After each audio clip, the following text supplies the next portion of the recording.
Dr. Jody Wheeler-Toppen. Thanks for joining me as we look at using writing as a teaching tool for science, and science class as a place to learn good writing. As a former high school science teacher, I was really not impressed by the quality of my students' writing. Now I go into schools and work with students across the grades and see the same struggles. I've also seen the challenges of writing from the desk of a writer. Over the years, I've written a number of books for students and teachers, and I want to tell you that there's hope. In this video series, I'll draw from research, teaching experience, and my own experience as a writer to talk about how students can become better writers, and through writing, better scientists. Classroom writing falls on a spectrum. Over here, on the left, we have writing to learn. This is when students work from their experiences, readings, class discussions, etc., and use their writing to try to sort out what they are learning. They may be summarizing or writing an explanation of how two ideas fit together, or making a claim from their lab, something like that. All the way over here on the right, you have writing for a finished product. This is the kind of writing I do when I'm working on a book. I try to get a chance to see and touch whatever I'm writing about. I talk with experts. I do some writing to sort out my thoughts. I read everything I can get on the subject until I develop some kind of expertise. Then comes the serious writing. I write, and then I revise, and revise again, and revise again, trying to organize the information into the best sequence and pick the best words to communicate my ideas. Then comes proofreading, for grammar and such, which is what most students think is revision, but in reality, in publishing, proofreading is mostly done by a professional proofreader. At the end, there is a well-developed product, a book, an essay, or a research paper. The bulk of the writing in science classrooms, where we are also trying to teach a lot of science content, is going to fall closer to the left side of this spectrum. And that's okay. If students build writing skills while they're writing to learn, those skills will kick in when it comes time to work toward a finished product. Let's look at a lesson to see how this might work. In the introduction to the Reading in Science video, I talked about a lesson in which students used a model to see how the Earth's rotation affects wind patterns. They saw how wind moves the surface of the sea and whatever flotsam it might carry. And they read about how those wind patterns and our trash have led to the ocean garbage patches. Now we want the students to pull all of that information together in writing. We give them a map of ocean currents and point out the country of Morocco. We give them this prompt. Suppose a ship loaded with rubber duckies sank off the coast of Morocco. Make a claim. What are two locations, other than the coast of Morocco, where you might expect that ducks would turn up? Support your claim with evidence from the ocean currents map, your reading, and your lab. Explain how and why the duckies might float to those places.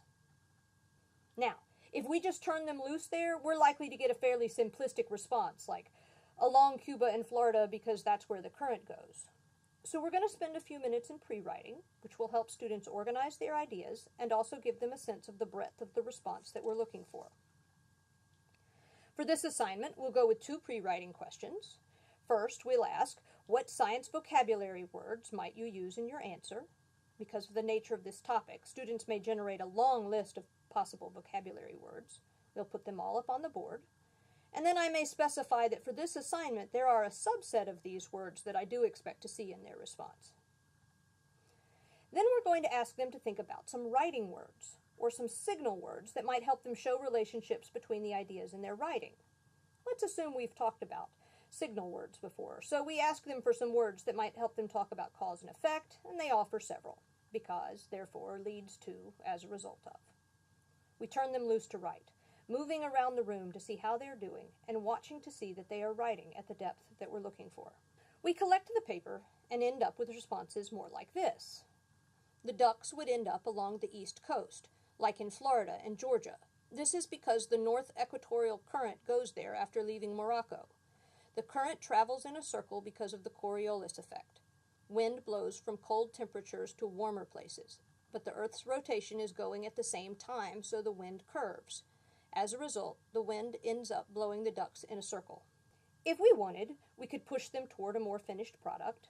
They could exchange with a peer and edit each other's papers, or discuss whether the claim is adequately supported by evidence.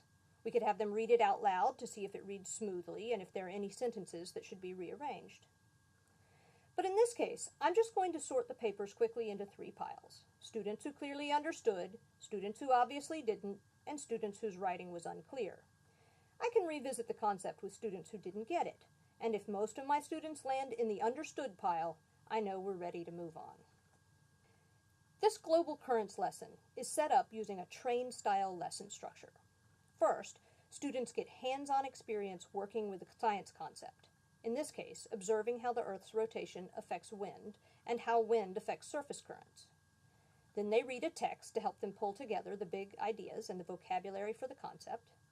And finally, they write as a way to sort out what they learned from reading and doing. This lesson structure helps build analytical reading and academic writing into the science classroom. But let's talk for a minute about why we should do the writing piece. Why not just discuss it with your class and get them to explain it out loud? Why actually make them write it down? You know they're going to complain about it, and it's going to be a pain. Well, first, we're trying to teach students how to do science, and writing is a key science skill. Science depends on the written record, mostly in journals, to build on existing knowledge.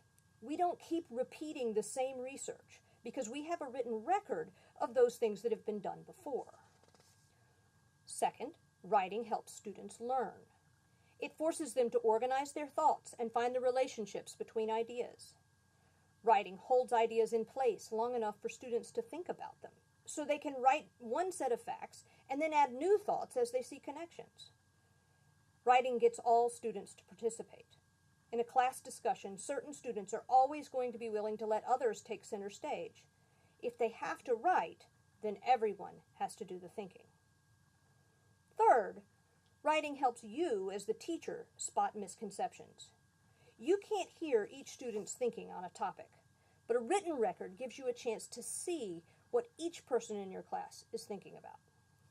Finally, I want to point out here that if you use the doing, reading, writing lesson structure, you'll also be supporting many states' Common Core writing assessments.